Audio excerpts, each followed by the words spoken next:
ನಮಸ್ಕಾರ. ಇವತ್ತಿನ ವಿಷಯ ಕೃಷ್ಣನ ಉಪದೇಶವಾದ ಕರ್ಮ ಸಿದ್ಧಾಂತ. ಕರ್ಮ ಸಿದ್ಧಾಂತದ ಬಗ್ಗೆ ಒಂದು ಸುಂದರವಾದ ಒಂದು ಸಣ್ಣ ಕತೆ. ಅದೇನಪ್ಪ ಅಂತಂದರೆ, ಒಂದೂರಲ್ಲಿ ಒಬ್ಬ ಯುವಕನಿದ್ದ. ಅವನ ಹೆಸರು ಆನಂದ. ತುಂಬ ಕೆಲಸ ಮಾಡ್ತಾ ಇದ್ದ, ಶ್ರಮ ಪಡ್ತಾ ಇದ್ದ. ಅಂದರೆ ಸರಿಯಾಗಿ ಯಶಸ್ಸು ಸಿಗ್ತಾ ಇರಲಿಲ್ಲ.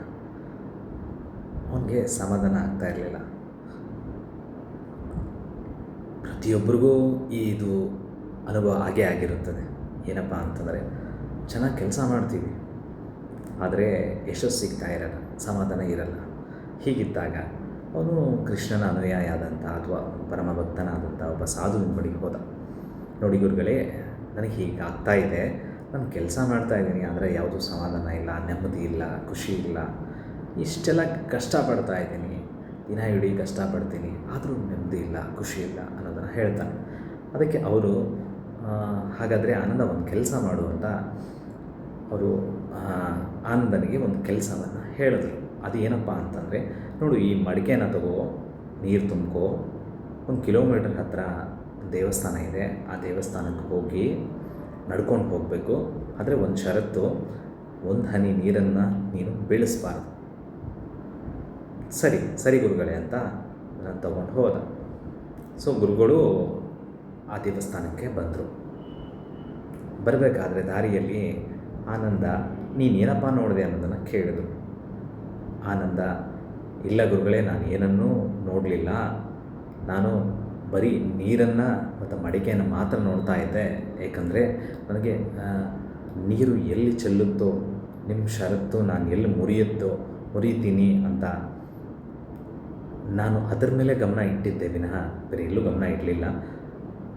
ಹಾಗಾಗಿ ನಾನು ಬಂದೆ ಅನ್ನೋದನ್ನು ಹೇಳಿದ್ರು. ಅದಕ್ಕೆ ಗುರುಗಳು, ನೋಡಪ್ಪ ಆನಂದ, ಇಲ್ಲೇ ಕೃಷ್ಣನ ಸಂದೇಶ ಇದೆ. ಅದೇನಪ್ಪ ಅಂತಂದರೆ, ನಾವು ಮಾಡೋ ಕೆಲಸದ ಮೇಲೆ ನಾವು ಸರಿಯಾಗಿ ಗಮನ ಕೊಟ್ಟರೆ ನಮಗೆ ಯಶಸ್ಸು ಖಂಡಿತ ಸಿಕ್ಕೇ ಸಿಗುತ್ತೆ. ನೀನು ಫಲಿತಾಂಶದ ಬಗ್ಗೆ ವಿಚಾರ ಮಾಡಲಿಲ್ಲ ಅಂದರೆ, ಫಲಿತಾಂಶ ನೀನು ಆ ದೇವಸ್ಥಾನವನ್ನು ಮುಟ್ಟೋದು. ಆ ಫಲಿತಾಂಶದ ಬಗ್ಗೆ ವಿಚಾರ ಮಾಡದೆ ನಿನ್ನ ಕೆಲಸದ ಮೇಲೆ ಮಾತ್ರ ಗಮನ ಕೊಟ್ಟೆ. ಹಾಗಾಗಿ ಇಲ್ಲಿ ನಾವೆಲ್ಲರೂ ಅರ್ಥ ಮಾಡ್ಕೊಳ್ಳೋ ಒಂದು ಒಳ್ಳೆಯ ಸಂದೇಶ ಏನಪ್ಪ ಅಂತಂದರೆ, ನಾವು ನಮ್ಮ ಕೆಲಸದ ಬಗ್ಗೆ ಗಮನ ಕೊಡಬೇಕು, ಯಶಸ್ಸಿನ ಬಗ್ಗೆ ಅಲ್ಲ. ಗೆಲುವು ಸೋಲು ಬಂದೇ ಬರುತ್ತೆ.